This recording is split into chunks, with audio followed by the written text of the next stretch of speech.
Hey, Vic, I got two for you. The first, could you just go over the game status and for Lindsey and Devontae and any of the other guys? Yeah, Lindsey, did some work today for the first time. I'd say he's doubtful. Who's the next one you asked about? Devontae Harris. Yeah, he'll be out. He won't play this week. And then any of the guys who were limited this week, or will you list any of them as questionable? Yeah, Judy's going to be questionable. He was limited Wednesday and Thursday. Not sure who else you're talking about. No, I think I'm good there. Okay. And then, will you move up Rippon from the practice squad for the game to be the backup? Yes. Okay. Will you move anybody else up? Sorry, Pardon me? Will you move anybody else up? Yeah, that's a possibility still. It is. Do you, the fact you've already moved Tuska twice, does that impact whether you would do it again? No, if we have to do it, we'll do it. Okay. Thanks. Okay. Go ahead, Ryan. Hey, Vic, with Philip doing some stuff out there, is he trending the right way for Thursday night? I think so. Did work today. I thought it looked pretty good in what limited stuff he did. And, so I think he's trending in the right direction for sure. Next on Mike Kliss. Yeah, Coach, just about got a lot of practice squatters and quarterbacks on your roster. Could you talk about having four quarterbacks, first of all? Well, we had three, which most teams have at this point. And when we decided not to IR Drew, we still felt like we needed to replace him to get somebody else in here. So temporarily, we will have four. And how did Bortles look to you? I know only 2 practices, but how does he look for a guy kind of off the street, as they say, through 2 practices? I think it's hard to tell. Like you said, he didn't get any snaps with the offense. He did some of the scout team work. He got some snaps with the offense off to the side. It's hard to tell right now, but he still throws it good. Next up, Brian Costello. Coach, there's very few good things about coronavirus and everything we're dealing with, but is one of them the roster flexibility that the league has kind of put in with IR being shortened and bringing guys up and down from the practice squad, and that makes it a little easier maybe to carry 4 quarterbacks or make more moves? It does. Yeah, hopefully we beat this virus at some point, and then upcoming seasons maybe keep some of these things they institute going forward. Next up, Rosemonitor. Hey, Vic, you brought KJ Hamler up on Monday talking about being impressed with his outing. What did you like? Obviously, you had 3 catches for 48 yards, had the nice 9-yard run. But what were just some of the other things that you liked in his first time out? I just felt like he looked like he belonged out there, and you're talking about a guy who missed a lot of camp time. Training camp was already short as it was, and he missed a good bit of it. And he worked extremely hard to get back and healthy.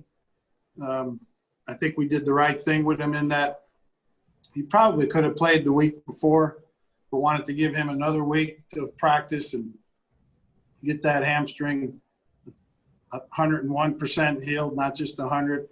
And I think that was the right choice. And I just liked the way he played and carried himself out there. Time for a few more. Next, Eric. You mentioned earlier this week that guys needed to rally with the challenging circumstances. How did you see the team respond this week, not just on the field, but kind of mentality-wise in the building? I think it's been healthy. I think the guys, they're frustrated with everything that's happened here in the first couple of weeks.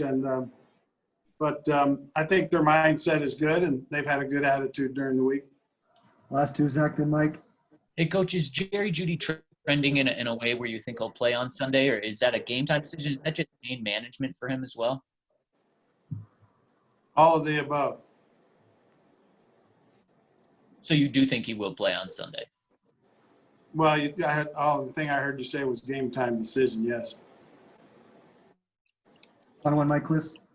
Yeah, Coach, will there also be that crowd noise piped in with the 5,700 fans, or it's just kind of up to the 5,700 fans to make the noise? No, I believe it will still be piped in, but I won't swear that. I do believe the crowd noise will still be piped in. Can the actual just sight of fans in the stadium provide a psychological boost in your mind? Yes, sir. Like you said, last game we was able to have family there, so that was a big momentum for me. I know personally, I had my baby girl in the stand, but then now we able to have a little more fans. It's also want us to go out there, perform, celebrate a little more, give the few fans that's there some good entertainment and some good football. Next up, Kyle Newman. Alexander, Tampa Bay's got quite a few threats in the backfield. What's the key to containing, Shady McCoy, Leonard Fournette, Ronald Can't hear you. Jones, all three of those Kyle, guys? talk a little louder, please. Hey, Alexander, what's the key to containing the backfield for Tampa Bay? Three-headed monster, and especially Leonard Fournette, who obviously had a big game against you guys last year. Yeah, just pretty much just physicality of the game, holding your gap responsibility. We know they like bouncing around. They some good backs. So being physical, tackling, holding your gaps, and not letting them have a big game like he did last year. So that's pretty much the biggest thing. Once we control our gaps, we all know we can get to the ball and fly around and tackle and make hits. So control your gaps and then get to the ball. I feel like the biggest thing that we can stop that. Next up, Brandon. Brandon Cristal, go ahead. We'll go to Andrew Mason. Alexander, a couple of games in with working with Josie Jewell. At what level is the communication between you and him, and is it close to where it was for you with Todd Davis?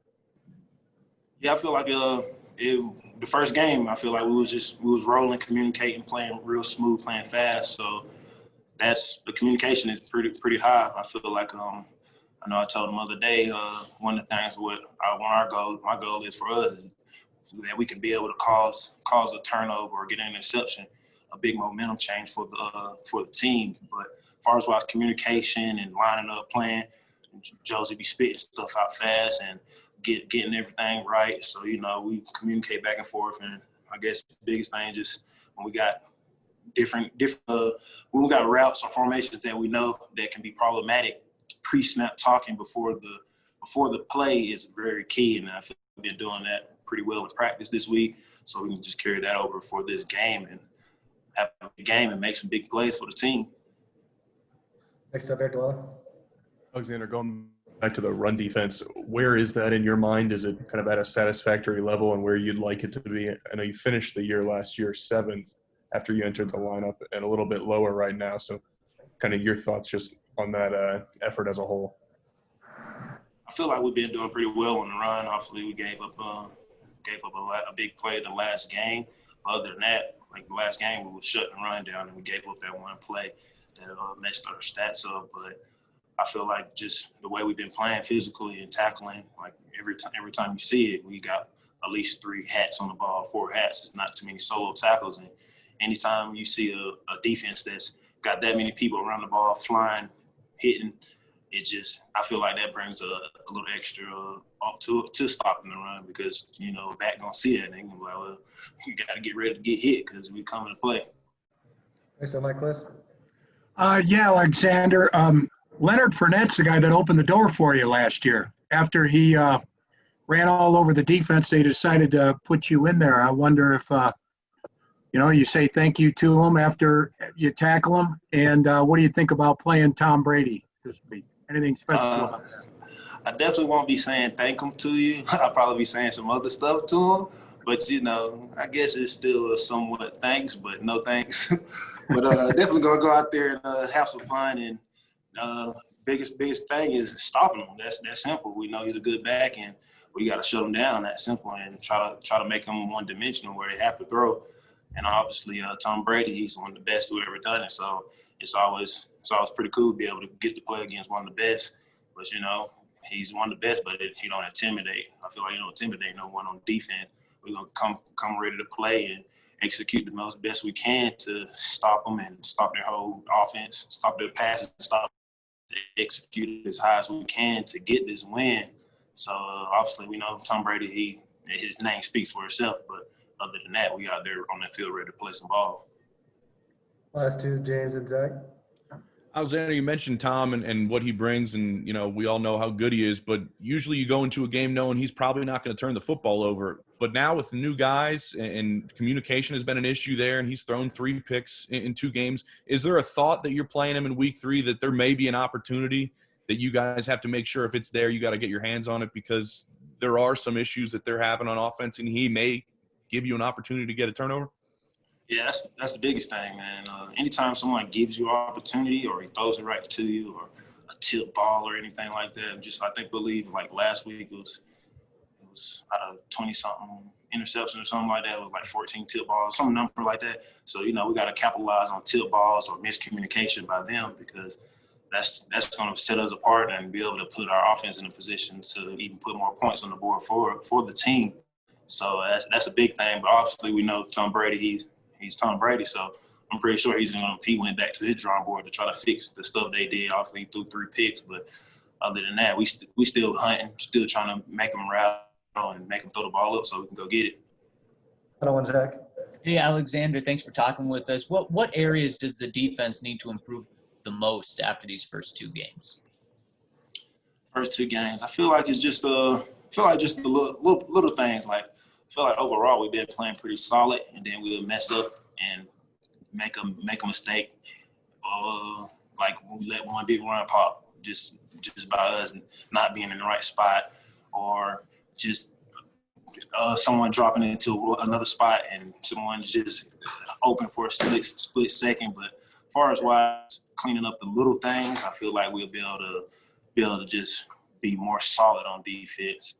But I don't feel like it's nothing that's crazy major. That's nothing that didn't happen to us. We got good players everywhere on the field, so it just honing in and staying to the course each game and trying to keep the sticks in our favors where we can play better and play faster on defense. Hey, Tom, there's a play in the Dallas-Atlanta game with that onside kick last week. How much do you use that as a teaching tool to show your guys? We use it. Definitely use it. You ball like that's slow. It's slow rhymes with go get it. If it's hot, not, let it go through to the next level. But we worked that today again. Great teaching stuff for us. Next up, Mike Liss. Yeah, Coach, I guess I'll just let you tell us how you think your special teams did against the Steelers. Terrible. One word. Couldn't tackle, poor tackling. We didn't catch that snap. No excuses. Danny's team outplayed us. Pittsburgh outplayed us. Their returner made us miss also. You give credit to the guys that make plays, and they made plays and we didn't. Tackled poorly. I thought coverage was not good in terms of lanes. We got a lot of things that we cleaned up this week, but we played terrible with a capital T. Next up, Andrew Mason. Tom, do you think is there any impact on the special teams and the struggles because you guys didn't have preseason, or is this all stuff that should be right no matter what? It should be right no matter what. We missed 6 tackles, Mace, on one play. We got guys that are trying to do other guys' jobs. We can't do that. It's something we got to fix. And we got to learn from it, and we got to own it up, and we did. Next up, James Palmer. James Eric Delilah. Tom, KJ's return there in the fourth quarter when he took it out, was that instructed to have him try to make a play, or was that a mental mistake on his part? That was a mental mistake on his part. How do you what conversation do you have with him after that? We give him a 2-yard cliff. Anytime that you're heavy on your heels, meaning I'm going backwards, so my heels get heavy, you let the ball hit. So there was 2 mistakes there. Number one, you don't even want to catch that football. So we had a 2-yard cliff going into the game, meaning we're not going to bring anything out that's 2 or more deep. So we put their heels at 10, and it's really, really simple. If that ball, if it's heavy on my heels or it's over my head, don't catch it because of the new rules in the NFL a year ago. You don't even want to touch it because once it hits the end zone, it's dead no matter what. You can't return that football. You don't even want to try to catch it, in case you drop it and it comes forward or it hits off your helmet, so on and so forth. But he knows better, trying to make a play. And we don't need that play. We need the ball at the 25. Thanks, Zach. Hey, Tom, how do you decide who gets to return, whether it's a punt or a kick, between KJ and Deontay? Right now it's Deontay. You know, Deontay's the returner. We had to go with 2 returners on kick return last week, Zach, simply because he's a guy that kicks to the edges. And on kickoff return, you can't get one returner way over to the 1 yard line one way over to the other one on the other. But right now it's Deontay that's our returner. Final one, Ryan Howard. Hey, Tom, in facing Keith Armstrong special teams through the years, what are some characteristics of his group? Physical play, very well coached. I coached under Keith for a year. It was awesome. You know, he taught me a ton. I was his assistant in 2008 in Atlanta. I think he's a hell of a coach. He does a great job in protection. He's very detailed. He doesn't do much on them. They do their stuff. They believe in their stuff, and they play very fast and very physical.